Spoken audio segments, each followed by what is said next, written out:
Olá, boa tarde. Meu nome é Antônio, estou começando aqui o webinar aqui em parceria com a Vetor Serviços. Hoje eu vou falar sobre saúde mental em busca de equilíbrio, em prol do Janeiro Branco. Então vamos esperar o pessoal entrar e aí a gente inicia aqui o webinar. Comecei uns minutinhos antes para fazer os testes, acredito que está tudo certinho. Agora é esperar o pessoal entrar para a gente começar aqui.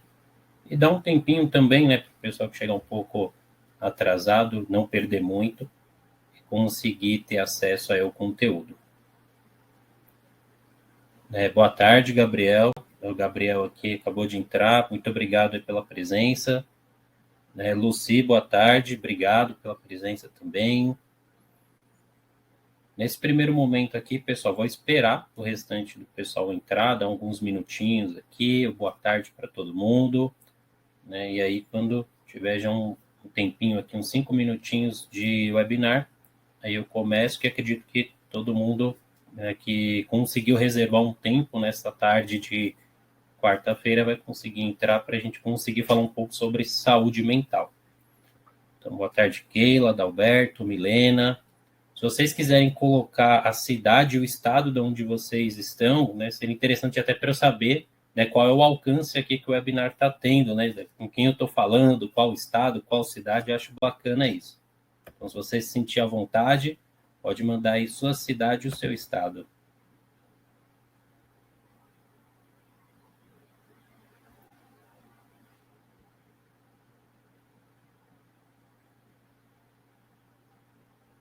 Milena de Palmas, Tocantins, Adalberto de Florianópolis, Santa Catarina. Realmente o webinar ele foi longe. Estou falando aqui de São Paulo, capital, em parceria com a Vetor Editora, nós construímos aqui esse webinar. Ontem nós tivemos o webinar do André, que também é um grande parceiro nosso aqui do Janeiro Branco da Vetor. Ele abordou alguns temas importantes. A Keila de Recife, Pamela de São José, Santa Catarina, ali, já é do mesmo estado que o do Adalberto. Gabriel de Teresina, Piauí. A Ana de Belo Horizonte. A Karina, um abraço para o pessoal aí da nossa filial Crivo, Nossa parceira, nossa parceira Crivo, aí em Santos. Então, obrigado pela presença, Karine. Roseli, aqui da capital. Acredito que da capital aqui vai ter a Luci, a Roseli agora que entrou agora. Então, obrigado aí pela presença de vocês. Mas, pelo visto, o webinar ele alcançou aí pessoas bem distantes, O pessoal do Piauí, Santa Catarina, Tocantins. O bom do Janeiro Branco é isso, é promover essa união, essa transferência, essa comunicação com todo mundo e também essa compartilhar. Que eu acredito que não só eu vou passar algumas informações aqui, mas também vou aprender muito com vocês aí com as perguntas que vierem ao final.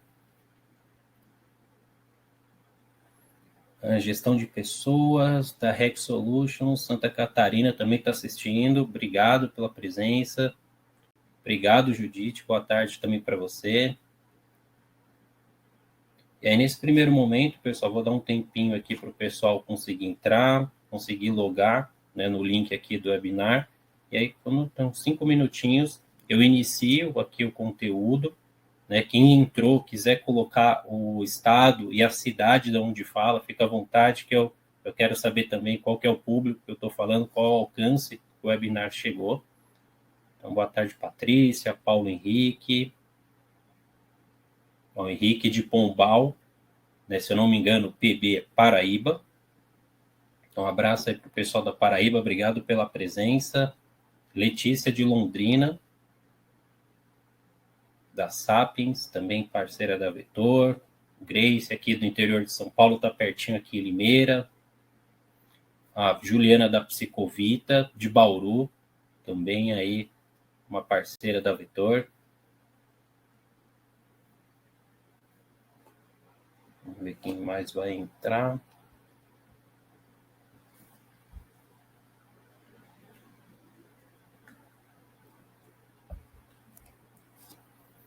Érica, boa tarde, Érica, obrigado pela presença. Guilherme Águia, da equipe de Campo Grande, Mato Grosso do Sul. Fernanda, boa tarde.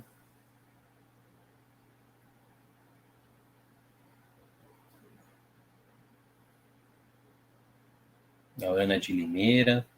É um pessoal bem distribuído, no interior de São Paulo, Centro-Oeste, pessoal do Nordeste representado, do Sul, aqui do Sudeste também.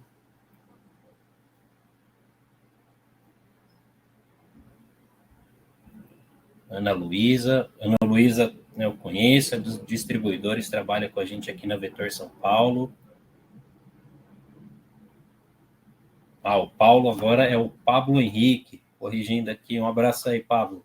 Obrigado aí pela presença aqui no webinar.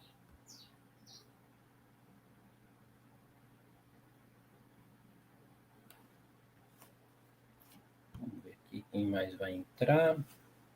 A Juliana de Americana, interior de São Paulo. Bastante gente do interior de São Paulo. Né, Limeira, Bauru. Né, a Rita Morelli agora de Campinas. Que bom. É um prazer recebê-las vocês aqui no webinar para a gente falar um pouco de saúde mental.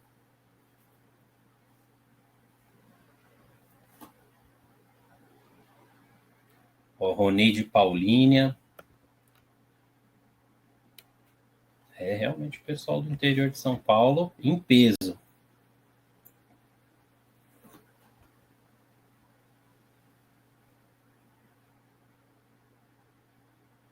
Ó, Carolyn de Macapá. Realmente lá do norte do país, lá da pontinha do Brasil. Obrigado pela presença, Carolyn. Seja bem-vinda aí no nosso webinar. Ó, Sarita de Nova Lima, Santo André, ABC Paulista, aqui pertinho da gente aqui, da Vetor.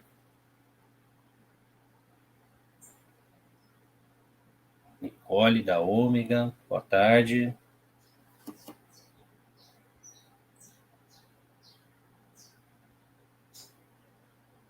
Bom, pessoal, já deu 5 minutinhos aqui. Eu vou me apresentar, eu vou começar aqui a dar andamento ao webinar. Meu nome é Antônio, né, eu sou psicólogo, sou pós-graduado em saúde pública, então tenho experiência aí com saúde mental, já trabalho há algum tempo com atendimento clínico, né, já é a terceira vez aqui na Vetor que nós estamos fazendo aqui o Janeiro Branco. O primeiro foi em 2019, o segundo, se eu não me engano, o primeiro foi em 2020, o segundo em 2021, por conta da pandemia, ele foi online, né? Nós trabalhamos aí com lives pelo Instagram. Esse daqui é o terceiro Janeiro Branco da Vetor, né? Então, conseguimos fazer aí 2 lives para vocês. Como eu disse no começo, o André, né, ele fez uma live ontem, ele abordou temas muito importantes, e eu vou falar um pouco de saúde mental, né? E eu vou tentar focar um pouco no que o Janeiro Branco está falando esse ano, que está falando de equilíbrio. Que nós viemos aí da pandemia, né, que afetou e continua de alguma forma afetando. Então, vou abordar um pouco sobre isso. Vou passar alguns recados, porque além, né, do webinar aqui, que foi do André ontem, o meu hoje, que estarão disponíveis no YouTube da Vetor. Então, quem não puder assistir depois pode ir lá no canal da Vetor, se inscrever e assistir as 2 lives, a minha e o André, que vão ficar lá disponíveis para vocês. Então, no caso, pessoal, tem um recado, né? Além dos 2 webinars, nós teremos também a caminhada, né? Nós teremos uma caminhada no dia 29, né? A concentração vai ser aqui na sede da Vetor, aqui no novo endereço, que é a Rua do Paraíso, número 148, ao lado do metrô Paraíso, que é da linha verde e linha azul. Então, nós teremos essa caminhada, nós começaremos aqui na frente da Vetor, na Rua do Paraíso 148, e caminharemos até o MASP, né? Durante esse processo, a gente, né, vai ter panfleto para quem quiser divulgar, falar, quem não quiser também pode acompanhar a nossa caminhada. Então, a gente vai fazer um movimento aí bacana com o pessoal de São Paulo, e quem puder vir também será muito bem-vindo, né? Não é só para psicólogos, é para todo mundo que quiser participar. Então, filho, marido, papagaio, cachorro, quem quiser você pode trazer, porque a Paulista vai estar fechada. Então, essa caminhada que nós vamos fazer, ela vai ser para todo mundo, né? E como vai estar fechada, não tem problema, você pode trazer, caso você queira trazer seu cachorro, trazer seu animal de estimação, ou algum parente, filho, marido, pode ficar à vontade, está todo mundo aí convidado. Então, pessoal, já deu aqui uns 10 minutinhos, né? Vou iniciar aqui, né? Vou começar a falar um pouco aqui da minha apresentação. Deixa eu só colocar aqui. Primeiro, eu quero agradecer a todos, né, que puderam reservar um tempo para assistir meu webinar.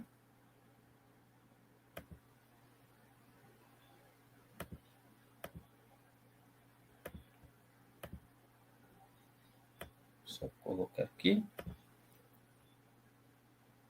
Então, pessoal, o tema do meu webinar é saúde mental em busca de equilíbrio, né, em prol do Janeiro Branco 2023. Então, a minha ideia é falar um pouco, né, do contexto de saúde mental que nós vivemos até pouco tempo e como estamos, né, dependendo do que a gente passou, como a gente consegue alcançar uma saúde mental melhor e também alguns passos, né, de como chegar até lá. Até porque, para ter uma saúde mental em equilíbrio, não é do dia para a noite, né? A gente precisa aí ter alguns passos, ter paciência e buscar ajuda, né, quando for necessário.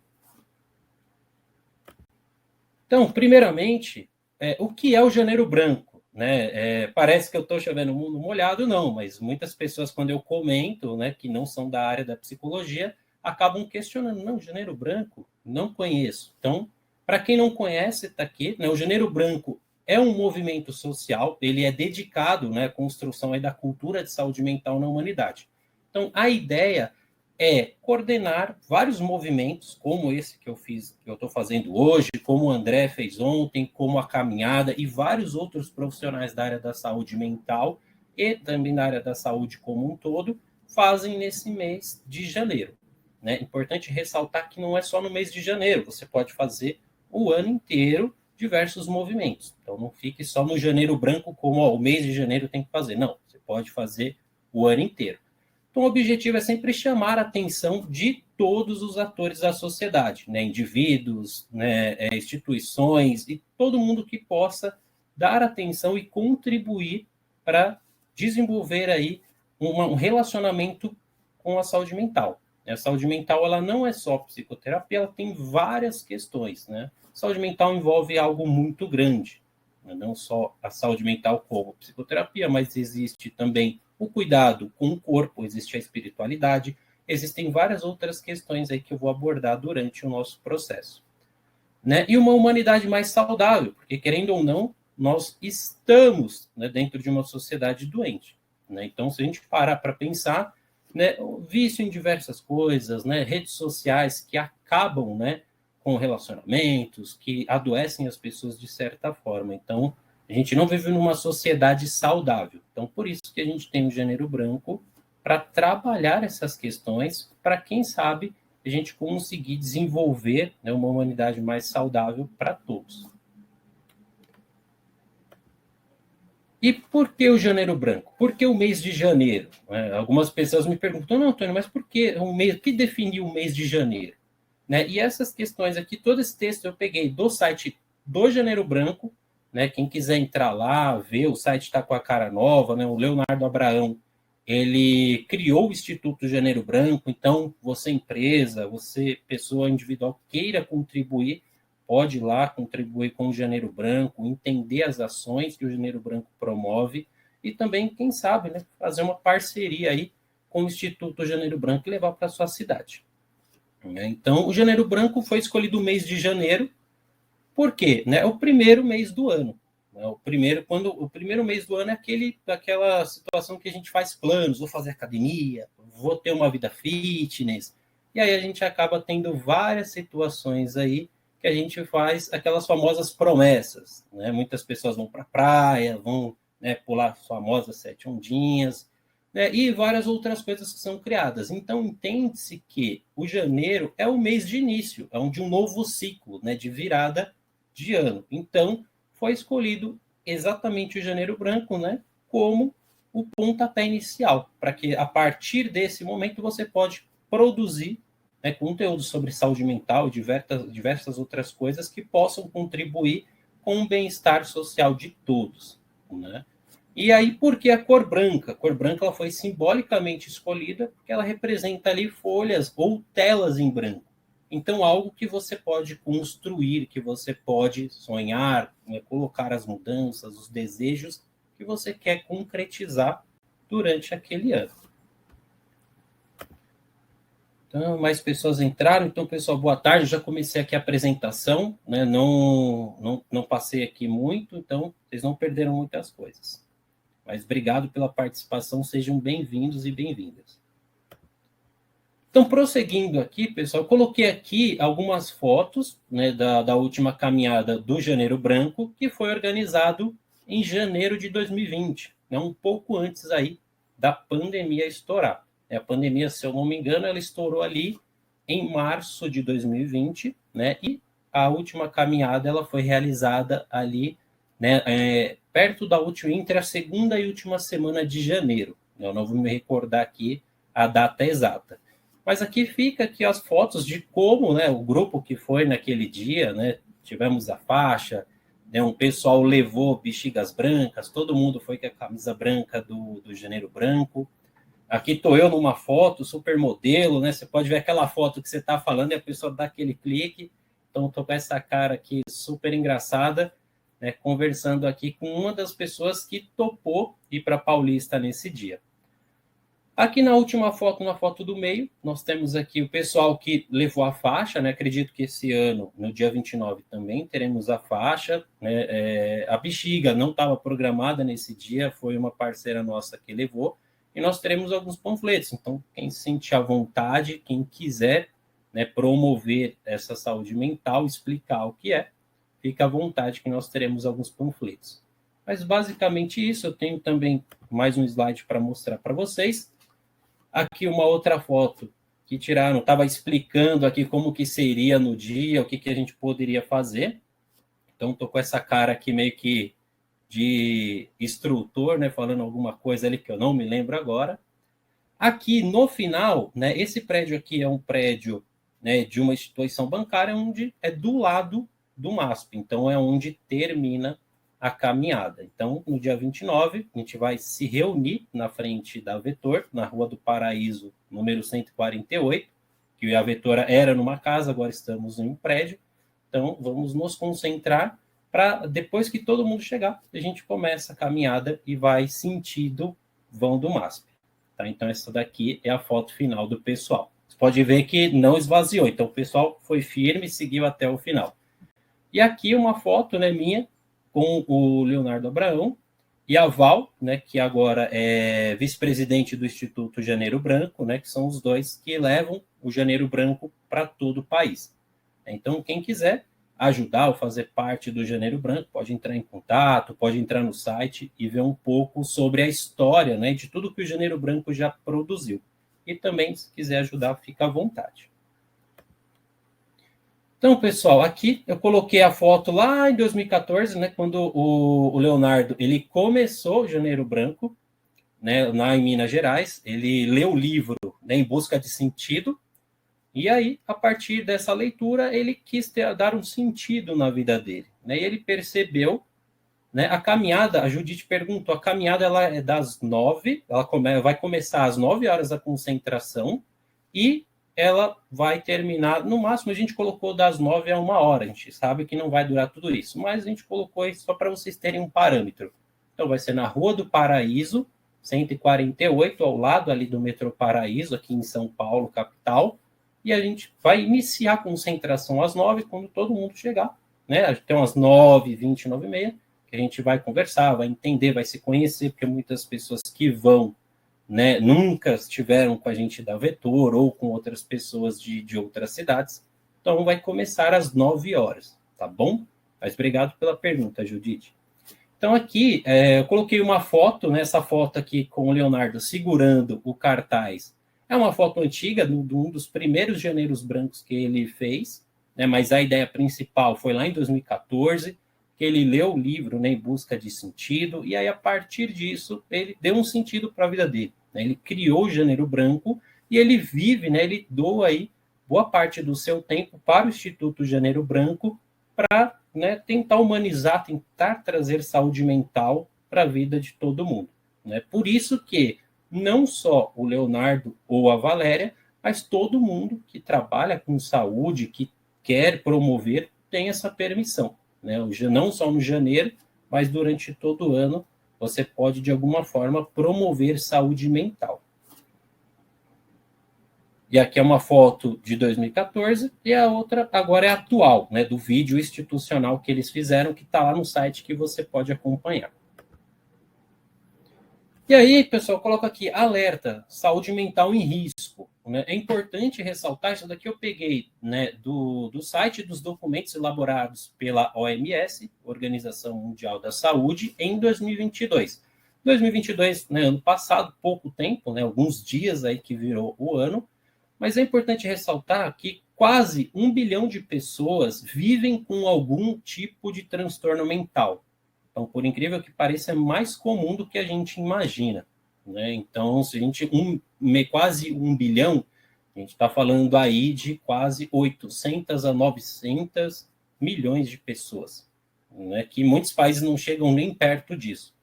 Então, assim, são muitas pessoas que vivem com algum tipo de transtorno mental. Né? Nesse caso aqui, a OMS colocou todos os tipos possíveis que são considerados transtornos mentais. Tá? E aí, cerca de 14% dessa população são adolescentes, ou seja, são indivíduos que estão formando, né, aprendendo, entendendo como o mundo funciona e já tem algum tipo de comprometimento mental, seja ele leve, moderado ou grave. E, para a gente chegar nesse ponto, né, ocorreram alguns agravantes para isso. Né? Um dos principais, né, a Covid-19, né, antigos tabus que sempre ocorreram, né, preconceitos e desconhecimentos a respeito do múltiplo universo da saúde mental. A saúde mental ela não é só a psicoterapia, a psicologia, a psiquiatria, ela envolve aí uma gama de pessoas, de fisioterapia, medicina e todo mundo que a gente pode imaginar aqui que faça parte da saúde coletiva. Então, por conta de todos esses preconceitos, esses desconhecimentos, tabus antigos, né? A gente percebe aí que hoje em dia a fake news, né, por conta das redes sociais, elas acabam tendo, né, elas são potencializadas por conta de vários aplicativos de comunicação, redes sociais e por aí vai. Então as pessoas elas acabam recebendo isso e passando sem ter nenhum critério. E isso acaba sendo muito ruim, que as pessoas elas acabam regredindo no sentido de, muitas vezes ela conhece, ela sabe ali o que está acontecendo, já passou, já vivenciou aquela situação, mas por conta de fake news ela acaba questionando, acaba, né, muitas vezes não acreditando ou deixando de fazer coisas que eram saudáveis para ela até bem pouco tempo. Então, também, né, pegando aqui da Organização Mundial da Saúde, sobre a Covid-19, né? Com o distanciamento social, né, alguns padrões comportamentais, né, foram alterados. Então, com o fechamento de escolas, universidades, empresas, né, que, em sua grande maioria, que tinham pessoas ou departamentos que podiam trabalhar em casa, evitaram que os seus funcionários fossem, né, ou transitassem pela cidade de forma desnecessária. Então, muitas mudanças, né, toda essa logística, né, de todo o pessoal que trabalhava, essa força ativa, ela teve que ficar em casa. Né? Então, não só a perda, né, do ir e vir, mas também do entretenimento. Nunca se consumiu tanta cultura como no período pandêmico. Então, as pessoas elas tentaram de tudo. Né? Ocorreu até uma coisa que vocês vão lembrar, é que no YouTube o que mais tinha era live de diversos cantores. Né? Dava para você escolher qual show você ia assistir. Né? E isso muito, muito por conta que as pessoas estavam em casa, elas precisavam consumir algum tipo de cultura. Né? A cultura ela salvou muitas vidas durante esse período. Né? Quantas pessoas surtaram por diversas questões e por conta de ler um livro, ter algo, né, algo de cultural para fazer, ela acabou se acalmando, né, voltando ao equilíbrio e, né, voltou ali à sanidade, conseguiu se conter. Né? Esse isolamento social e esse distanciamento, né, gerou muitas questões, né, muitos conflitos, né, no contato com o outro. Então, a saúde mental, ela se dá na relação com o outro. Quando nós não temos uma boa relação com nós mesmos e com os outros, né, a gente começa a ter ali alguns comprometimentos sociais e que pode, né, ser o gatilho para que você desenvolva algum transtorno, algo, né, que vá dificultar e te trazer sofrimento na sua vida. Então, algo tão importante para manter a saúde mental, que é se relacionar, estar com o outro, né, foi privado. Então, isso também foi um dos fatores que gerou também muitas questões para que as pessoas buscassem ali o atendimento online. Né? Para quem é da psicologia aí, sempre teve uma questão de mas o atendimento online funciona? Não funciona? Durante a pandemia, todo mundo foi forçado a ir para o online, né? Não tinha como atender presencial. Então, ocorreram alguns ganhos também durante a pandemia, mas as perdas foram muito significativas, foram muito maiores. Né? Produziu aí de forma impactante, né, repercussões, né, não só, né, na saúde mental, mas na biomedicina, na questão de epidemiologia, em questão de escala global. Né? Nenhum país estava preparado para receber esse evento, né, que infelizmente pegou todo mundo de surpresa.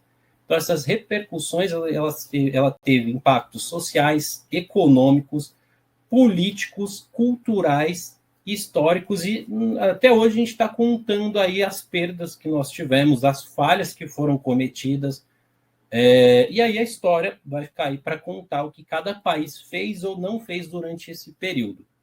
Né? Como todo mundo foi pego de surpresa, realmente foi algo que ninguém estava preparado. Né? Então, também tem esse fator, a falta de infraestrutura e de conhecimento para enfrentar algo que até, né, se a gente parar para pensar que em 1900 nós tivemos, né, uma pandemia, não foi uma pandemia, foi uma epidemia, e depois a gente foi evoluindo. Né? E a gente conseguiu superar, né, que foi, né, se eu não me engano, foi a gripe espanhola, eu não vou me lembrar aqui muito bem, mas acredito que em 1900 nós tivemos um evento muito parecido e agora tivemos essa pandemia. Né? Então, essa repercussão global que impactou todos os países de formas, né, diferentes, cada país respondeu com o que teve, ou seus políticos puderam fazer ali naquele momento, então cada um correu para um lado, ninguém sabia o que fazer. E aí, passando aqui, pessoal, eu trouxe para vocês uma pesquisa que ela foi encomendada, na época, pela Pfizer, em parceria com o IPEC. Essa pesquisa ela foi realizada no dia 1/9 de 2021.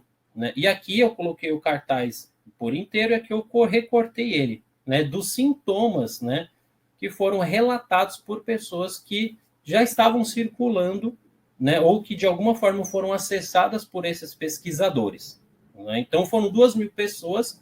Essa amostra ela foi retirada, foi pesquisada em São Paulo, Paraná, Rio de Janeiro, Minas. Então, ela se concentrou aqui um pouco no Sudeste e no Sul, mas ela também teve outros estados, né, no Norte, Nordeste e Centro-Oeste. Mas a amostra foi pequena, foram de 2.000 pessoas. Só para ilustrar aqui para vocês qual foi o impacto que isso ocorreu durante a pandemia. Né? Então, aqui, 42%, né, dos entrevistados citaram tristeza. Né? Então, o isolamento social, o distanciamento, gerou, né, vários impactos de tristeza. E, entre outros, né, um que ficou muito comum, e até hoje a gente consegue perceber nas pessoas, a irritação.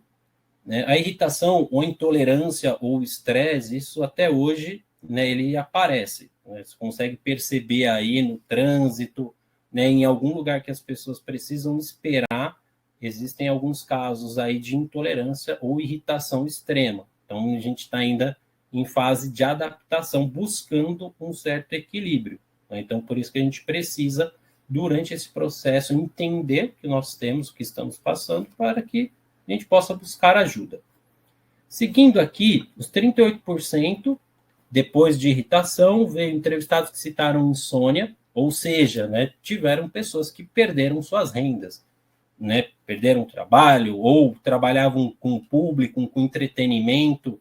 E aí, o que eu vou fazer? Com o que eu vou trabalhar? Né, não pode ter show, não pode ter nenhum movimento de entretenimento. E aí, a insônia, não só a perda da renda, mas vários outros fatores, trouxeram também esse impacto.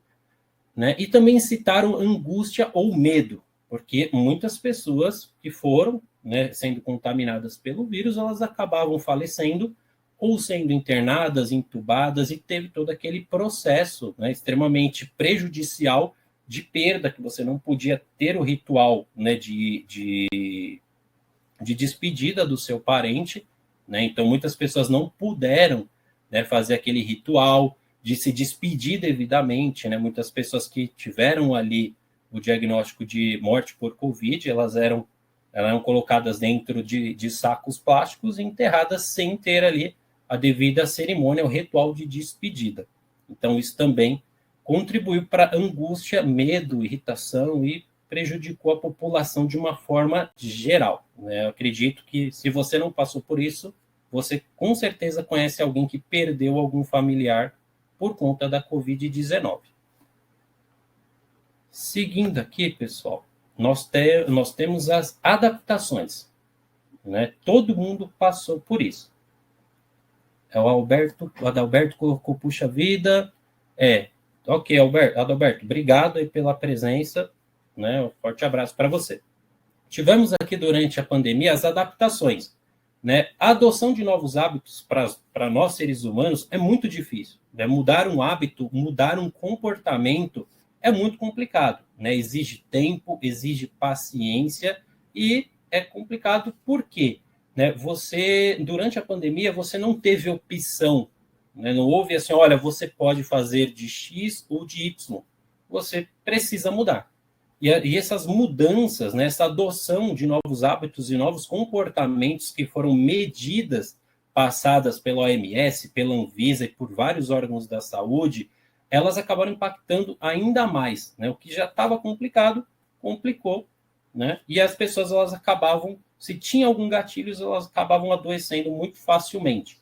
Porque aí foram tirados também a válvula de escape. Muitas pessoas tinham a válvula de escape, fazer algum esporte, assistir alguma coisa no cinema, ir ao teatro, atividade física, algum tipo de... vou na academia para praticar uma luta, ou vou me encontrar com os amigos, vou para o happy hour. Então, isso foi tirado, além das adaptações que foram colocadas, né? Distanciamento social que nós tivemos que passar.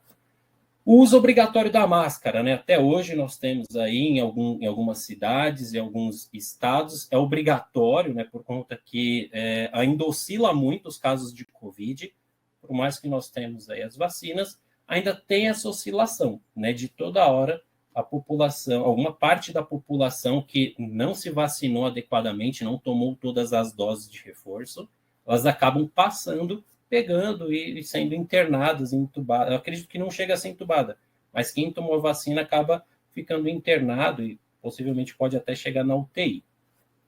O uso de álcool gel, né? Eu acredito que é uma coisa que para algumas pessoas foi extremamente novo, né? Ninguém tinha usado álcool gel até tão pouco tempo, e aí do nada você tem que começar a usar, você tem que ter na bolsa, todo lugar passando na mão, né? Higienizar as coisas. Quem comprava as coisas no mercado chegava em casa, tinha que higienizar. Isso era um processo também, né, muito complicado, porque além do cansaço de você sair, do medo de pegar, de se contaminar, chegar em casa, tirar a roupa, era todo um ritual, ainda tinha que fazer higienização ali de todos os itens comprados.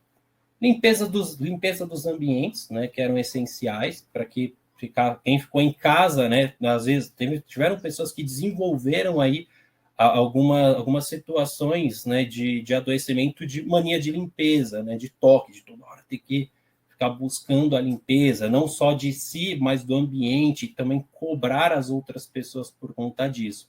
Então, ocorreram também casos assim. O trabalho em casa, né, para algumas pessoas isso foi extremamente positivo, né, trabalhar em casa, desenvolver o trabalho, para outras não. Né, outras pessoas que não conseguiram dosar isso, ficou muito complicado, de olha, eu trabalho até às 6, eu saía do trabalho, pegava o transporte público, o meu carro e ia para casa. Muitas pessoas acabavam trabalhando até horários, né, 10, 11 horas da noite, meia-noite, não paravam, né, não conseguiam parar ali no momento correto, né? A falta de limites, né? A falta de costume, porque foram obrigados a trabalhar em casa, quem teve, né, esse privilégio, porque uma outra parte da população teve que continuar trabalhando presencial, né? Digo aqui, né, todas as pessoas, né, que trabalharam, que perderam a vida por conta aí do trabalho em hospitais, em UTIs, em vários, né, institutos e lugares que acolheram esses pacientes que se contaminaram. E também pessoas que trabalharam na área de serviços, né, de logística, que não puderam parar ou ficar em casa.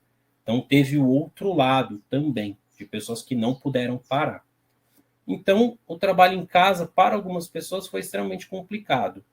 Por quê? Né? Muitas pessoas, ocorreu um dado estatístico muito interessante, que durante esse período ocorreram muitos divórcios. Né? Digo interessante porque assim, na história nunca ocorreu tantos divórcios assim. A maioria das pessoas elas casavam, né, e não tinha esse intuito de casar e morar junto. Né? Não era, cada um tinha uma vida, trabalhava e só se encontravam ali em alguns momentos do dia.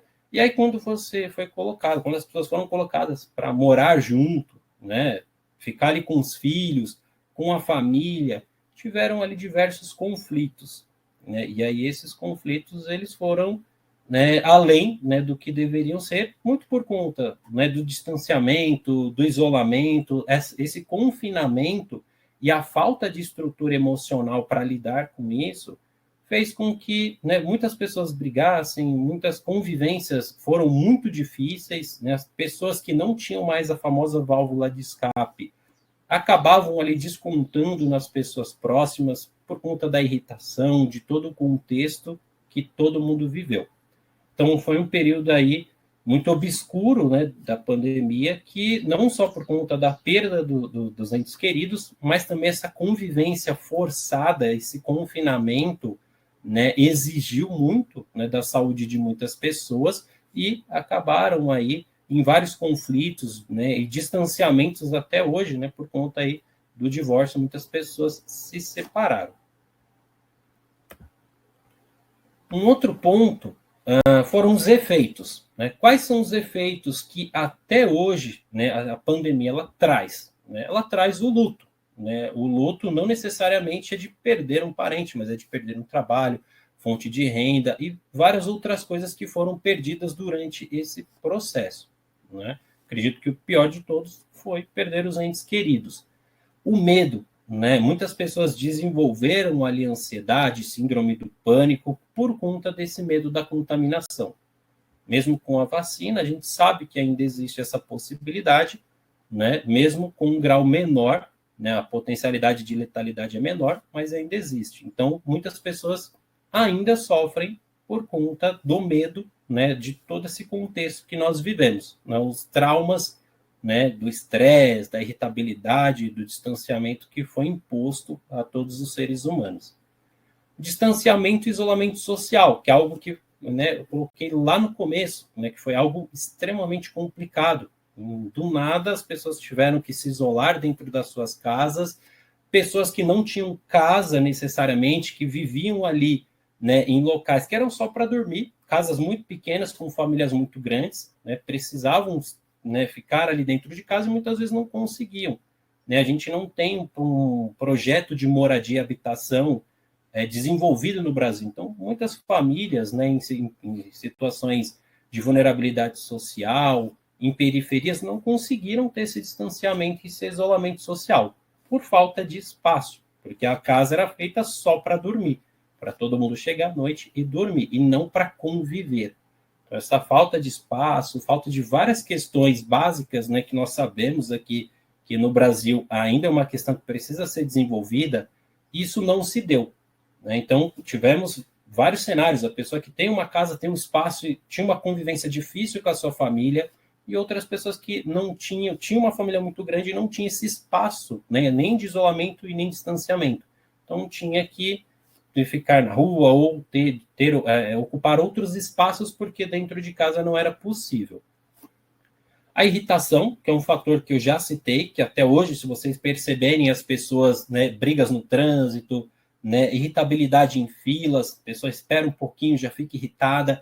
O descontrole emocional, né, é muito comum, né, pós-pandemia, você pode perceber que algumas pessoas elas não conseguiram ter um equilíbrio, né, e elas acabam descompensando muito fácil, muito por conta da irritação, do estresse, de tudo que passou.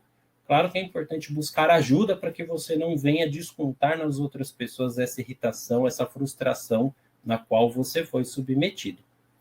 Né? A irritação e a intolerância ela andam de mãos dadas junto com o estresse, que é o que eu acabei de explicar. O aumento da violência, né? Fica em casa, distanciamento, isolamento social, né? Para pessoas que eram agredidas de várias formas, seja verbal, seja física, né? Então, muitos casos de violência doméstica apareceram, né, durante esse período. Não porque eles não existiam, né? Eles existem até hoje, né? Mas eles cresceram por conta disso. Né? Muitas pessoas, mulheres, foram submetidas ao isolamento e distanciamento social e acabaram passando por essas questões. Além da pandemia, ainda passaram por essas agressões, essa violência dentro da própria casa. Né, isso se mantém, né, acredito que por mais que nós temos leis e formas de combater isso, né, o feminicídio, ele existe, né, ele está muito presente na nossa sociedade, né, que é uma das coisas que mais apareceu depois, durante e pós a pandemia.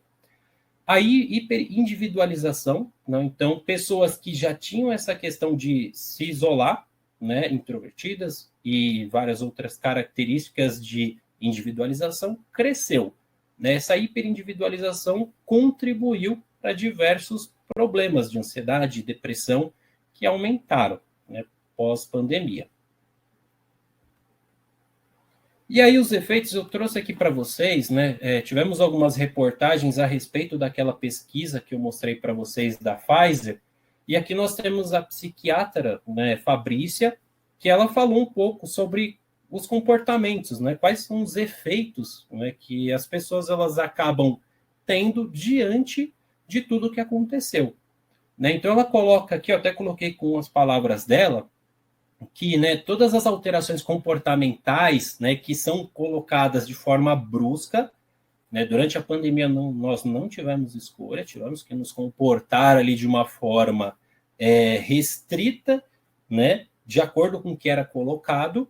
Né? Então, isso, né, toda essa questão de isolamento, distanciamento, em espaço confinado, causou aí o aumento da intolerância. Né? Essa onda ela já existia no Brasil. Se você for buscar na história do Brasil, durante Brasil Colônia, era muito comum, né, ter hostilização, o que mais tarde virou genocídio, né, dos portugueses com os índios. Né? Buscando na história você vai entender que isso não era novo no Brasil, mas durante a pandemia ela aumentou. Então, essa intolerância, essa irritação e todos esses movimentos aumentaram. Né? Então, a pandemia ela foi um catalisador e potencializou tudo isso. Então, algo que já existia só aumentou.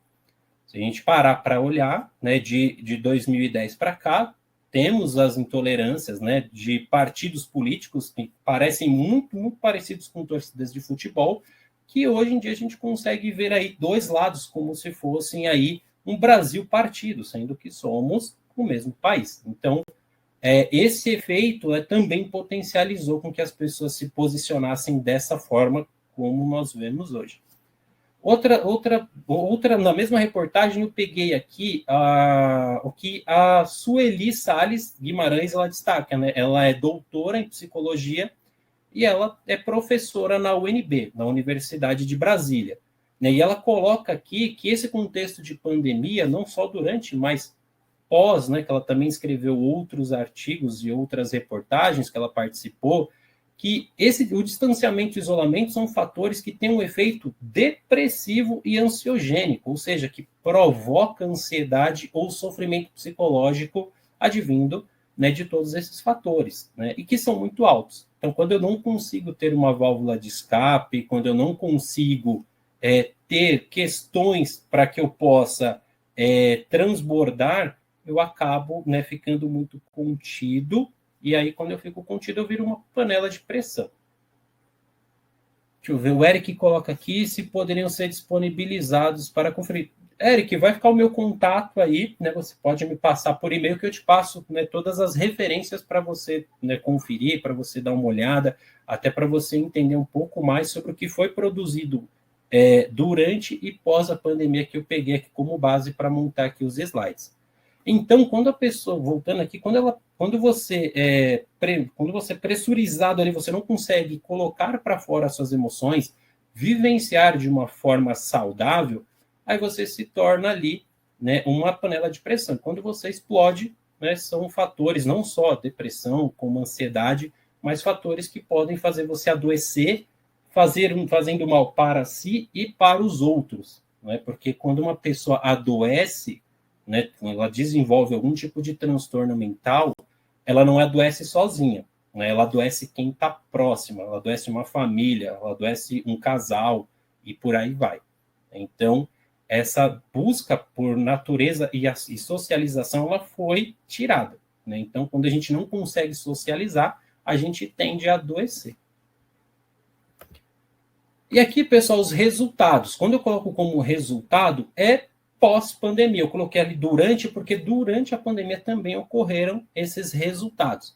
Então, hoje, por que a gente precisa buscar o equilíbrio? Porque muitas pessoas, né, passaram por perda de amigos e familiares, né, tiveram pessoas que perderam praticamente quase toda a família por conta aí do vírus, e hoje, né, os aspectos, os resultados de tudo isso, não só para quem perdeu, para quem vivenciou isso à parte, vendo um vizinho, um parente que se foi, tem o adoecimento mental, que aí fazem parte daquele quase 1 bilhão de pessoas aí que foram colocados pelos estudos da OMS. O adoecimento físico, né? Não necessariamente você vai adoecer só mentalmente, mas pode ser que você adoeça fisicamente, desenvolva alguma comorbidade por conta da situação que você passou. Então, é muito importante que você faça o check-up, né? Não só, né, do que a gente fala durante o ano, né, do setembro amarelo, do outubro rosa, do novembro azul, mas um check-up endócrino, um check-up cardio e de várias outras especialidades para você ver se você está bem. Porque às vezes mentalmente você melhorou, mas você percebe que ali você já não está tão bem, que falta algo, que você já não tem aquela mesma disponibilidade, que você tem insônia ou você dorme demais e que você não está dentro daquilo que era comum. Então é importante, né, sempre que possível, buscar, né, auxílio médico, fazer a bateria de exames para ver se está tudo ok. Porque muitas vezes acontece da pessoa ter um comprometimento mental, achar que está com depressão ou que ela está muito ansiosa, e ela vai lá e procura lá o profissional da saúde. E muitas vezes ela esquece que o adoecimento físico pode gerar comportamentos, podem gerar ali situações que afetam a saúde mental. Né? Eu vou pegar aqui um caso bem específico. Funcionamento da tireoide. Né? Se a gente, depois da diabetes, a tireoide é um dos fatores de adoecimento. Né? Se você tiver com falta de algo, se você tiver com hiper ou hipotiroidismo, você vai ter comportamentos, seja ansiosos, ou no caso da falta, né, de hormônios, vai se sentir mais cansado, fadigado, depressivo. E aí você vai para o psicólogo, né, e você vai trabalhar mentalmente algo que é físico. Né, por isso que é importante. Vai na terapia, você entende que é necessário ir na terapia, fazer terapia, cuidar mentalmente, ir no psiquiatra, ok. Mas também faça exames, faça bateria de rastreamento para ver se não é um fundo físico, se não é biológico, se você tem alguma comorbidade que faça você ter aqueles comportamentos ou sentir aquelas situações. O estresse e intolerância, né? Acredito que você não precise ir muito longe, né? Em qualquer parte do país você consegue, se você dirige ou usa Uber ou pega transporte público, você consegue encontrar várias pessoas que estão com a paciência muito curta, né? Pessoas que por poucas coisas elas têm, né, se descontrolam e são desproporcionais aí na resposta.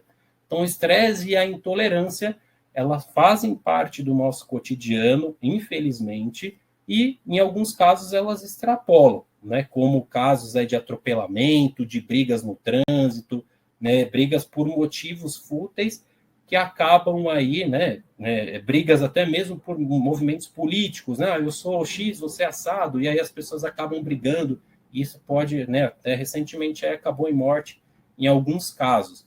Então, assim, coisas que deveriam ser, né, levadas de forma tranquila, cada um respeita ao lado de alguém, ou, né, buscar formas saudáveis de resolver, acabam por conta do estresse, da intolerância, gerando diversos aí desdobramentos desnecessários.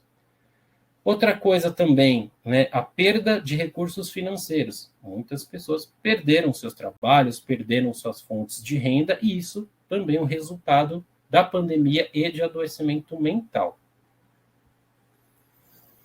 E aqui, pessoal, eu trago um alerta. Né?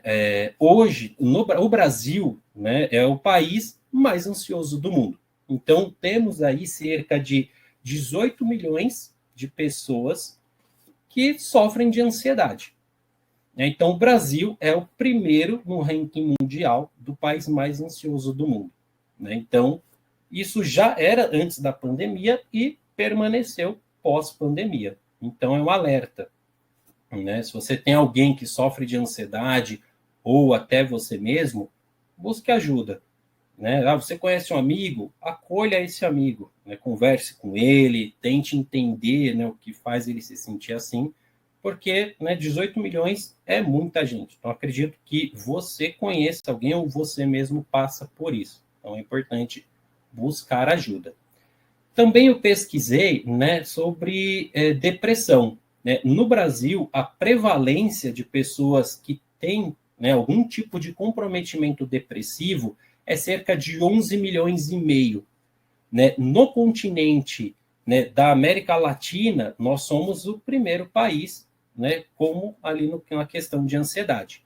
Quando a gente amplia isso, né, para todo o continente americano, desde o Canadá até o Uruguai, quem ocupa essa posição é os Estados Unidos. E no ranking geral, o Brasil ocupa a 7ª posição. Então, no caso de casos de depressão, o Brasil é o 7º.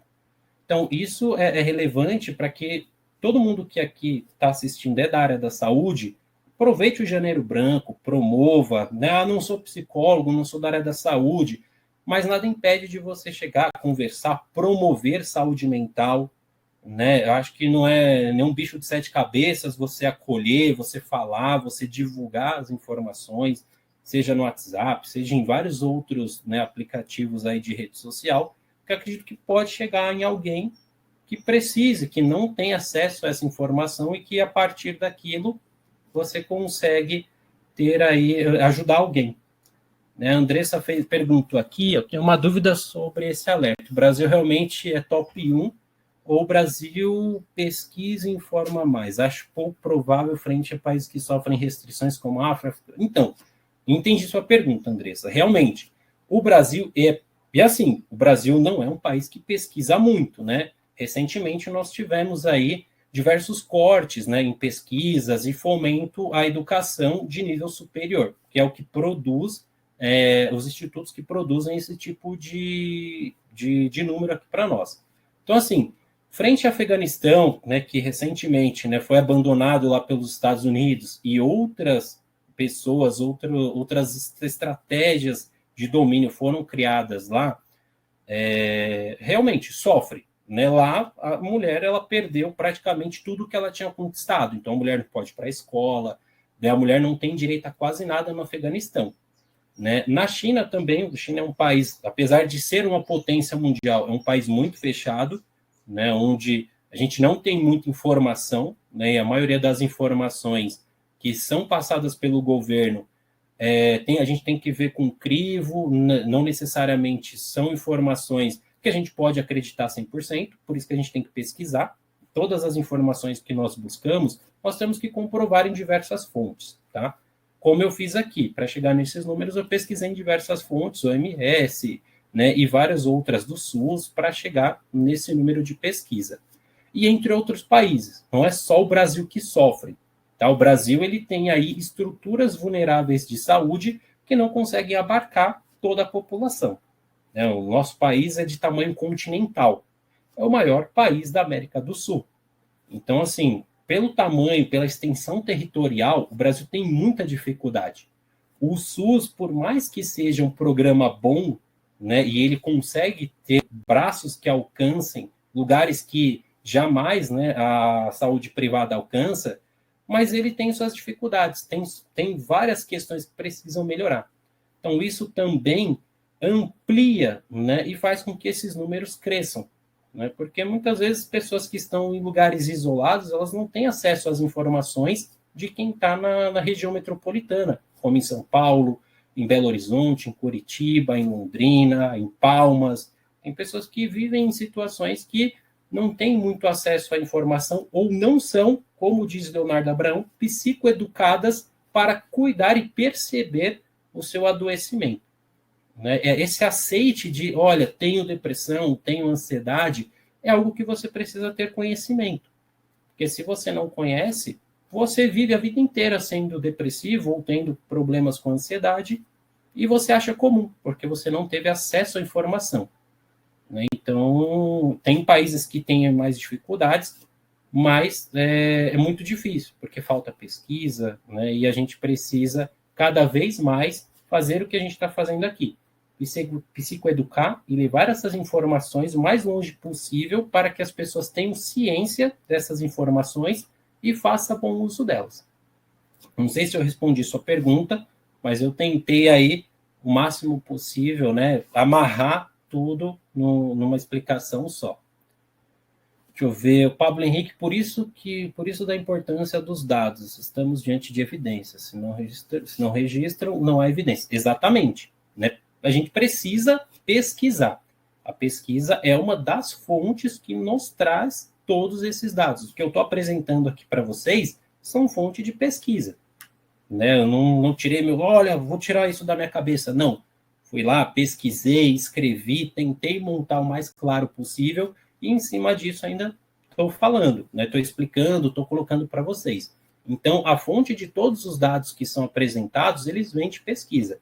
Se o país não tem pesquisa por N motivos, é complicado, né? Você não vai ter dados fidedignos para apontar se o Afeganistão comparar com o Brasil, comparar com a Índia. Se não tem dados, fica muito difícil. É isso mesmo, Andressa. Pesquisa, evidência e comunicação, né? Que é disseminar esse conhecimento de forma simples, né? Não é você ir lá e fez uma pesquisa e escreve tudo em palavras difíceis para que ninguém tenha acesso. Eu acho que a comunicação ela tem que ser aí essa parte também de simplificar, tá? Deixa eu ver, sabemos da subnotificação. Sim, realmente, né? Tem essa parte que não dá para acreditar em todos os dados, né, Andressa? Por isso que a gente tem que pesquisar, tem que olhar em mais uma fonte de informação para a gente entender se realmente aquilo que está sendo informado é real ou não.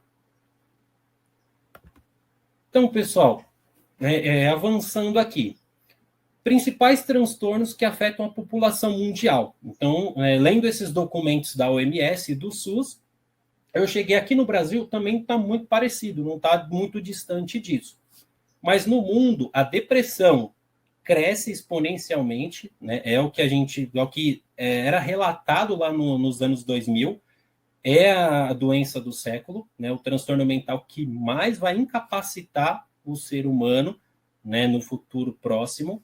A ansiedade vem logo em segundo lugar, por várias questões, né, de que o mundo, né, o celular, a rede social, a tecnologia, ela faz com que as coisas sejam rápidas, né, e as pessoas não conseguem desenvolver ali uma inteligência emocional para lidar com isso. Né? Muitas vezes a ansiedade ela se transforma na síndrome do pânico, que é aquela sensação que a pessoa acha que vai morrer, que dá taquicardia, e vários outros sintomas, né, de perda de controle. Né? Isso é o terceiro que afeta a população mundial. Transtorno de estresse pós-traumático, pandemia, né, com certeza foi um evento que elevou muito, né, esse transtorno. As demências, né, por falta, né, do uso do cérebro para várias tarefas, porque tudo está no celular, tudo está no computador, então não preciso pensar e refletir. Então, as demências, muito do que a gente não usa, atrofia. Então, se você não usa o cérebro, ao longo do tempo ele vai atrofiando. Claro que isso não é um fator para que as pessoas desenvolvam demência, tá? É um dos, tem vários outros, né? Tem questão hereditária, questão de como você viveu sua vida, do uso de várias substâncias, medicamentos e por aí vai. Então, tem várias questões. Eu só apresentei uma aqui, que quando você não tem a prática, né, de refletir, de usar o cérebro, ele vai, né, aos poucos atrofiando e você vai tendo aí alguns déficits ao longo da vida. E entre outros. Então, só elenquei esses daqui como os que mais chamaram a atenção e que estão nas primeiras posições.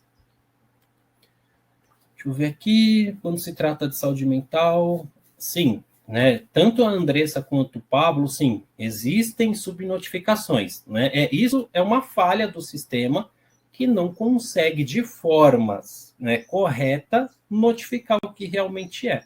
Então, falhas acontecem, né? Falhas e várias outras palavras que a gente pode usar para colocar nessa subnotificação. Mas sim, isso acontece, e infelizmente, né, não só no Brasil, mas em vários países, né, de primeiro mundo ou, né, de segundo e terceiro que nós temos no nosso planeta. Dificuldades para tratar saúde mental. Lembra que eu falei lá no começo de tabus e preconceitos? Né? Então, tem as dificuldades. Né? Uma palavrinha nova que eu aprendi, né, nesses últimos anos de estudo é a psicofobia, né? Que nada mais eu vou até passar aqui para vocês, para explicar melhor, que é o preconceito em relação às pessoas que sofrem de transtornos mentais. Né? Então, né, esse ato de preconceito, ele é conhecido hoje como psicofobia. Né? Então, vou até voltar aqui. Então, existe isso, existem pessoas que cometem preconceito, que tratam mal, que não entendem, que, né, acabam prejudicando muitas vezes, né, essas pessoas em vários âmbitos, ou tratando de forma ruim, por conta desse preconceito que hoje é chamado de psicofobia, né? Até hoje nós temos, é incrível a gente falar que às vezes as pessoas acham que psicólogo é para louco, psiquiatra é para louco, né, que não precisa disso. Isso dependendo de onde você estiver, é comum, né?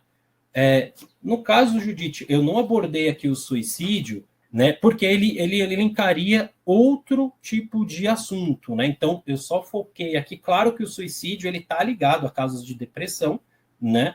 Mas eu não elenquei aqui porque ele ia estender demais a minha apresentação. Então, a minha escolha foi trabalhar com isso que eu estou apresentando e deixar o suicídio de lado. Não que ele não seja importante, né, mas que ele ia aumentar e muito, né, o que a gente tinha para trabalhar aqui hoje, né, que o tempo é bem curtinho, eu tenho aí no máximo aí até às 5, então eu não conseguiria abarcar todo esse assunto, porque o suicídio é muito complexo e é muito denso.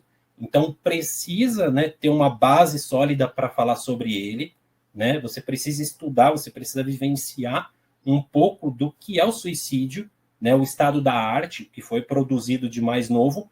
Como eu não tive tempo, né, para produzir algo sobre o suicídio, então eu preferi não falar. No ano passado, sim, teve um específico que falou de suicídio, realmente. Né? Quando a gente organizou de forma online, bem lembrado, a gente priorizou falar sobre isso. Né? Até porque o Leonardo Abraão, ele lançou um livro sobre suicídio, né, pela Sextante, se eu não me engano. Quem quiser pode procurar, Leonardo Abraão, o livro que ele publicou fala muito, né, sobre esse assunto. Então, tem até na Vetor, num tratado, né, que você vai entender muito sobre suicídio. Se eu não me engano, é o professor Humberto que escreveu. Você pode entrar lá no site da Vetor, se eu não me engano, tem cerca de 400 páginas que falam exatamente desse assunto. Então, voltando aqui, no caso dos preconceitos, até hoje existe isso, né? Psicólogo é para louco, psiquiatra é para louco, né? Existe o desconhecimento. Então, se eu não sei o que é depressão, se eu não sei o que é ansiedade, várias outras questões, eu não sei o que eu estou sentindo. Eu sei que existe algo de diferente, mas eu não sei o que eu estou sentindo, né? Judite até falou aí esse livro que eu citei é muito bom. Ele ensina praticamente tudo sobre suicídio. Procura lá, é o tratado de suicídio. Eu não sei falar muito bem a palavra, mas é o tratado que fala sobre suicídio, né? Vou simplificar aqui para não passar vergonha que falando uma palavra que eu não sei. Então, pessoal, falta de apoio, né? Muitas vezes a pessoa ela tem essa questão, mas ela tem vergonha, quando ela tenta conversar com alguém, ela não consegue ter ali um esclarecimento, ela é taxada, né? Ela passa por psicofobia, então ela acaba escondendo isso, né? E com o tempo vem aquele conceito de panela de pressão. A gente vai, né, centralizando, pegando as coisas para si, vai tentando segurar, e chega uma hora que a gente explode. Tem a questão de vergonha, né, da pessoa falar que tem algum comprometimento, que é ansioso, que é depressivo, por várias questões do preconceito. Ah, você não é depressivo, você é preguiçoso. Ah, você não tem nada, é frescura. Então, para que eu vou falar se as pessoas vão acabar satirizando, invalidando o que eu estou sentindo? Né? Então, a vergonha, né, é um dos pontos, e a falta de recursos. Né? Hoje em dia nós temos clínica escola, nós temos atendimento social, nós temos várias formas, temos o SUS que atende de forma gratuita. Eu sei que o SUS ele não tem um sistema abrangente que consegue atender todo mundo, mas ele está lá, procure o SUS, faça valer o seu direito, tá? Se você não tem recursos ou conhece alguém que não tenha recursos, vá lá, incentive essa pessoa, acolha ela, mostre um caminho, se você tem esse conhecimento, mostre um caminho, ajude ela, mesmo com sem recursos, a buscar formas saudáveis e até mesmo tratar a questão que ela possa ter.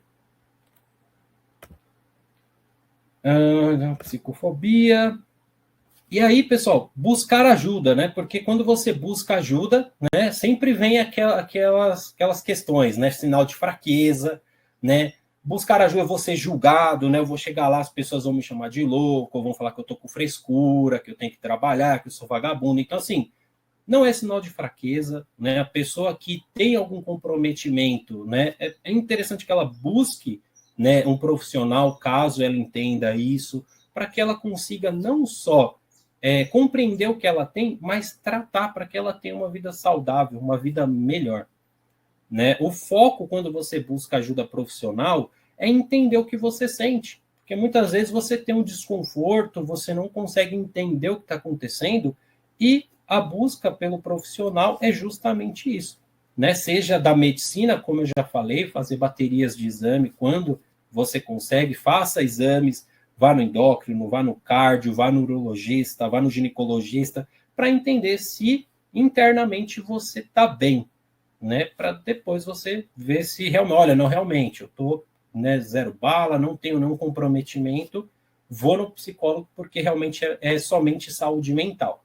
Então a gente também tem que fazer esse processo, né? Para aquilo que eu falei lá no começo, que às vezes pode ser alguma questão interna, e aí você está buscando saúde mental, mas não vai ter tanto efeito porque você tem alguma falta de alguma vitamina, algum comprometimento de algum hormônio que está em baixa. Então, isso são sintomas, são questões bio, né? Se você não trata isso, você não verifica isso, isso pode influenciar os seus comportamentos. E fazendo terapia pode ser que você possa melhorar, mas que os sintomas persistam, porque é uma questão bioquímica, é do seu corpo interno, que você tem que resolver ali com alimentação, medicamento, tratamento e várias outras formas que a medicina aí propõe para tratar alguns déficits que o nosso corpo vai tendo e desenvolvendo ao longo da vida. Um ponto aqui que eu coloquei, aprender a acolher as suas angústias, né? Pessoas que se culpam bastante, né? Que não conseguem se perdoar e perdoar o próximo, né? Então, essa parte de perdão é muito, muito importante, porque às vezes alguém fez algo com você e você nunca perdoou e você ficou a vida inteira remoendo aquilo, né? Então, se perdoar e perdoar alguém por aquilo que foi feito é importante para que você se livre daquela situação de uma forma saudável. Quando eu falo se livrar, não é jogar fora, mas é ter um alívio, né? Ter uma coisa chamada paz. Né? Porque muitas vezes as pessoas hoje em dia, elas buscam a felicidade. Se você abrir qualquer rede social, as pessoas estão, quase 90% das vezes, felizes, né? Posta só felicidade. E a gente sabe que a vida não é só o virtual. A vida é o real, as pessoas enfrentam dificuldades, têm as suas questões internas, e que saber, né, trabalhar, acolher as suas angústias é essencial para que você tenha um equilíbrio. Porque quando você não consegue lidar consigo mesmo, fica muito difícil de você lidar com o outro, de você conviver de uma forma saudável. O último ponto aqui que eu coloquei é entender melhor como a espiritualidade pode te ajudar nesse processo. Quando eu coloco espiritualidade, não é religião, né? A religião é algo que é produzido pela espiritualidade, né? A espiritualidade é só comunicação com o divino, seja qual religião, ordem ou crença que você tenha. Então, quando você consegue, né, ter um entendimento melhor da sua espiritualidade, do propósito que você tem, fica mais fácil para que você enfrente as adversidades que a vida acaba colocando no seu caminho. Um outro ponto aqui, né? Essa ajuda, como que é essa forma de ajuda? É importante ressaltar que nenhuma ajuda é do dia para a noite, né? Não é nenhum tipo de, tomou Doril, a dor sumiu. Não, não é assim, né? São pequenos passos. Quando eu digo pequenos passos, procure ajuda, né? E vai entendendo aos poucos, né? As mudanças que são muito bruscas, vamos pegar a pandemia, uma mudança brusca em um curto período de tempo, ela causa aí vários efeitos colaterais. Então, pequenos passos, a mudança para você conseguir mudar e solidificar essa mudança, é preciso que você dê um passo de cada vez. Né? Não se cobre, não ache que você tem que aprender rápido, ou que você não sabe o que você está fazendo. Então, um passo de cada vez. Né? E aí você vai conseguindo, diante, né, desse passinho, ao longo da caminhada você vai conseguir transformar muita coisa na sua vida. Um dos pontos é o autoconhecimento. Né? Quando você consegue se conhecer, consegue se perceber o que te afeta, o que mudou, é muito mais fácil para que você consiga encontrar formas para lidar com isso.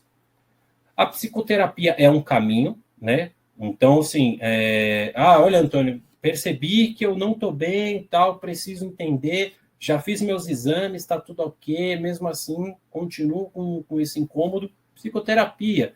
Dentro da psicoterapia, pesquise, né, entenda qual é o profissional que você vai buscar. Ele é uma indicação, ele já atendeu alguém, ele tem rede social, pesquise. Né? Não só com psicólogo ou psicóloga, mas também com a parte da psiquiatria, sempre investigue, porque é a sua saúde. Né? Então, né, procure um profissional que possa te atender, que caiba no seu bolso, né? Ou que possa atender aí numa clínica escola, que faça um valor social, mas pesquise sobre o profissional, para caso você consiga, se ele tem rede social e por aí vai, busque indicações. Prática de exercícios físicos, né? O sedentarismo aí é um dos pontos que mais geram, né, comorbidades. Né? A pessoa não faz nada, só come, não tem uma alimentação saudável, e aí ela acaba desenvolvendo várias questões. Coloquei a espiritualidade aqui também, a parte da alimentação saudável, você é o que você come, então se você comer pizza todo dia, você praticamente não vai ter uma saúde muito legal, e os efeitos físicos eles vão trazer alterações aí, né, de saúde mental e saúde física que são sempre correlacionadas. ter metas e objetivos realistas. Né? Não adianta você focar em coisas que são muito difíceis ou que você percebe que para alcançar é algo muito complicado.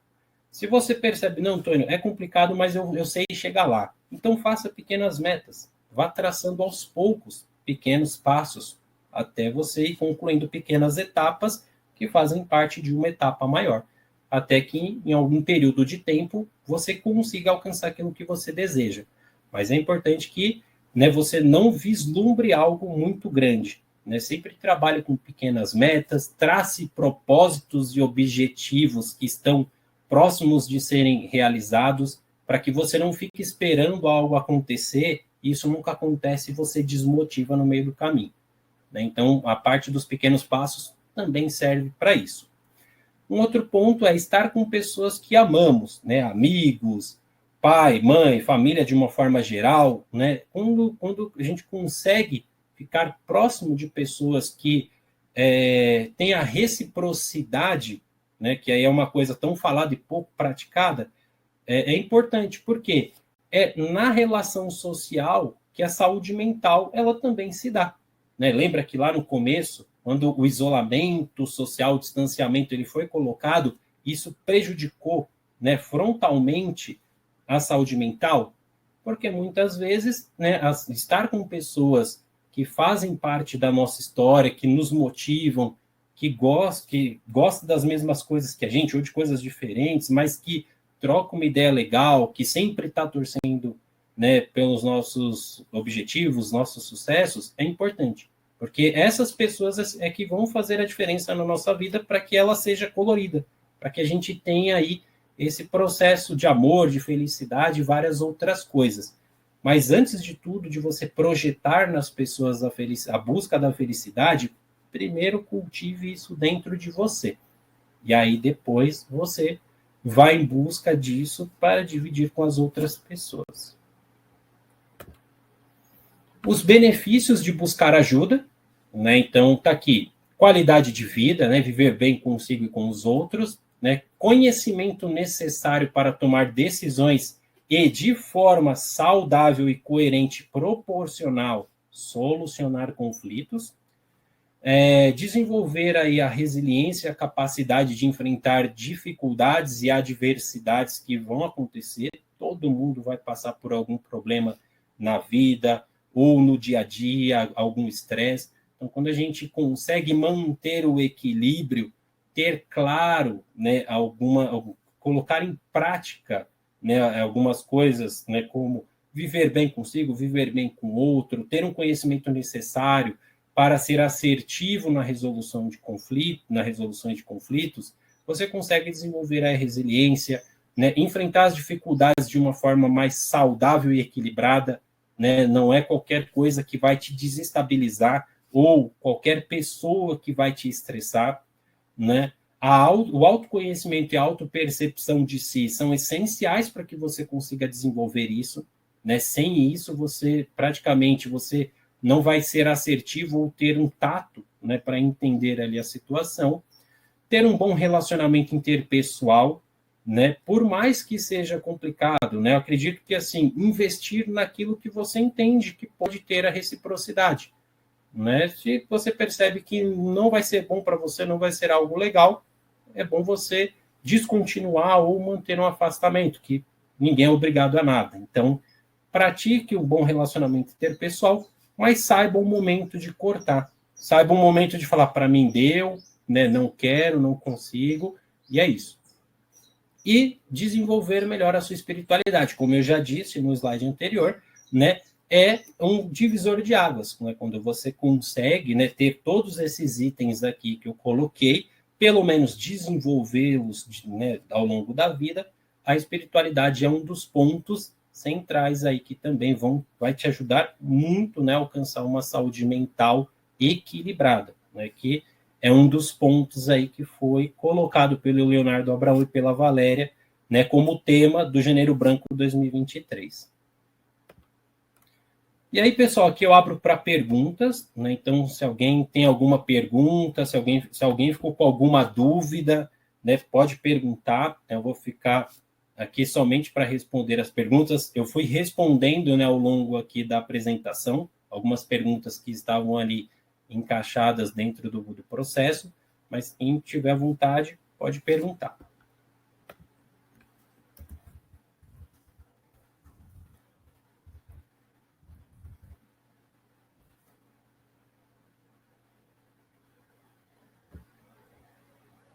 Eu vou dar um tempinho aqui para vocês perguntarem.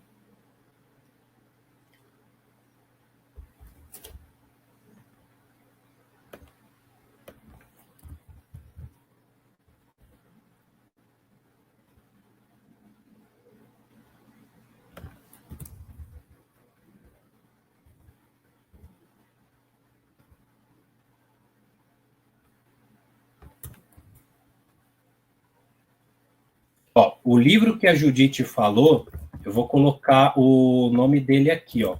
Aí vocês podem procurar, que fala sobre suicídio. Ó, é o Tratado de Suicidologia, uma palavrinha bem legal. Mas é um livro excelente, quiser dar uma olhadinha lá, é um livro bem completo que vai abordar esses temas sobre suicídio.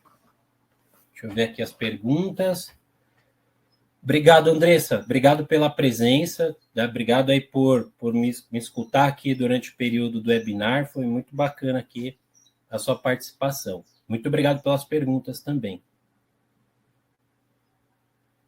Então, Judite, quando a pessoa ela não tem essa aceitação, é um pouco difícil, né? Aí vem aquela parte do acolhimento, porque geralmente a pessoa ela não tem essa percepção. Então, alguém que tem essa percepção precisa acolher, precisa entender, né, essa pessoa, que não é goela abaixo, né? Geralmente essas pessoas elas não passaram por psicoeducação, não tiveram essa possibilidade na vida. Então é importante psicoeducar, acolher, que é o necessário, principal, e aos poucos ir mostrando para ela que existe, ela entende que existe essa questão, ela precisa buscar ajuda, né? Ela pode tentar, né, de alguma forma, ali, trabalhar o autoconhecimento, mas se isso não for necessário, ela pode ir além, né, e procurar ajuda profissional. E aqui eu vou deixar meu muito obrigado e os meus contatos. Então, quem quiser entrar em contato comigo, está aqui o Instagram, o Facebook e o e-mail. Eu vou continuar respondendo aqui as perguntas. Então, respondi todas as perguntas da Andressa. Obrigado, Andressa. Aquelas que têm muito rigidez. Ok, eu acho que eu já respondi. Sem questionamentos. Obrigado, Isadora. Thaisa, muito obrigado pela participação. Pablo Henrique, obrigado também pela participação, pelas perguntas, né? Sucesso para vocês. Obrigado aqui pelo tempo que vocês puderam compartilhar comigo. Então, vou ficar um tempinho aqui. Quem quiser perguntar, quiser falar alguma coisa sobre a apresentação, dar alguma sugestão também de algo como a Judite colocou, né? Eu não abordei o suicídio por ser um tema aí que eu percebi que ia ser muito pouco tempo para dar conta né, da imensidão, né, que é o suicídio. Então, eu não falei mais. Está aí o livro, né, que é um livro muito importante, né, que, se eu não me engano, tem até o autor aqui, que, se eu não me engano, deixa eu só dar uma pesquisada aqui, é o Humberto Correia. Então, Tratado de Suicidologia foi do autor Humberto Correia. Então, quem quiser, pode ir no site da Vetor, que é um livro completo sobre esse tema. Isadora, tive uma dúvida agora. Como fazer essa temática para a organização? Então, no sentido da organização, você tem que ver o que a sua organização permite. Né? No caso da Vetor, né? Aqui a gente organizou o webinar, a gente tem uma parceria com o Janeiro Branco, então a gente tem a caminhada. Então, a Vetor, ela propôs isso, fora outras ações, né, e atitudes que nós temos durante o ano aqui dentro da empresa. Então, você pode propor diversas ações pontuais ou durante o ano para trabalhar isso. Não necessariamente um webinar, mas você pode colar cartazes, né, enviar e-mails, né, com informações sobre saúde mental. Né, você mesma pode chegar nos departamentos e falar um pouco sobre saúde mental, ou trazer uma pessoa de fora para isso. Então, existem várias formas de promoção de saúde mental. Então, não necessariamente um webinar. mas existem várias outras, e assim, até mesmo se você quiser depois me mandar um e-mail, eu tenho alguns documentos do Janeiro Branco que também falam de diversas outras frentes de ação que você pode levar para a sua organização. Marilei, obrigado. Que isso, Marilei, eu agradeço pela participação. Carolyn, obrigado pela participação, abraço. Judite, obrigado, excelente palestra. Que isso, eu que agradeço, Judite. Eu agradeço, né, pelas perguntas, agradeço aqui pela participação, né? Foi muito legal ter você aqui participando aqui do nosso webinar. Isadora, obrigado também, Isadora. Fica aí o meu e-mail, quiser, manda um e-mail, que eu também tenho outras questões que eu posso te passar de como você pode abordar aí na sua organização. Joana, muito obrigado. É isso, eu que agradeço, Joana. Milena também agradeço. Né? Se alguém tiver mais uma pergunta, pode mandar aqui, pessoal, que esse momento é de perguntar para a gente trocar, caso vocês queiram.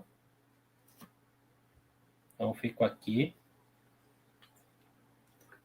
Agradeço a todo mundo também que ficou nos bastidores, né, para gerar esse webinar, né, que muitas pessoas também participaram, né, também lembrando, né, teremos a caminhada no dia 29, né, concentração às 9 horas da manhã na Rua do Paraíso 148. Então, quem quiser, quem puder, está super convidado, pode trazer aí amigos, familiares, para participar dessa caminhada, que a sua presença também é muito importante, caso você consiga.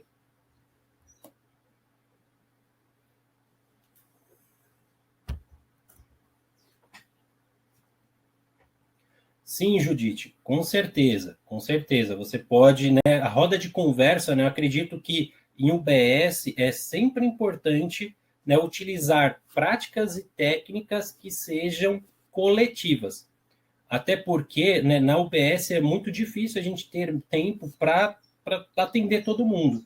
Então, roda de conversa, palestra, debate e várias outras formas que você encontrar dentro da estrutura de saúde mental coletiva, pode utilizar, pode promover, que a roda de conversa é uma das técnicas, estratégias que faz muito efeito.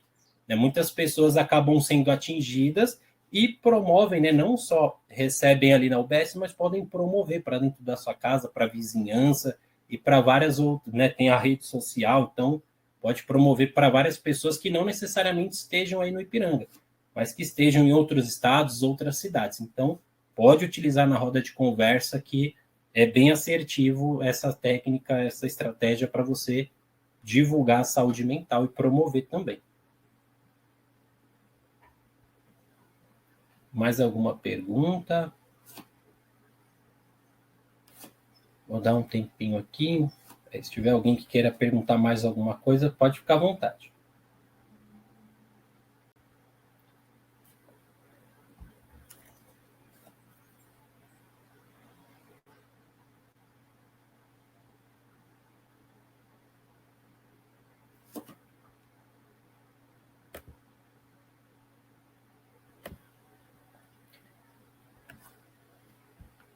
Só ver aqui.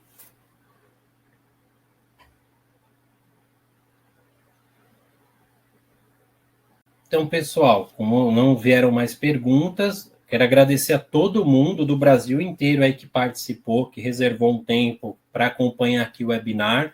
Agradecer a todos aqui da Vetor, que, né, o espaço que foi cedido, as pessoas que trabalharam para que esse webinar pudesse acontecer, né? E espero vocês no próximo Janeiro Branco da Vetor, que ano que vem, né, 2024, acredito que teremos novamente aí o Janeiro Branco, e conto com a participação de todos aí na caminhada. Pessoal, tchau, tchau, obrigado.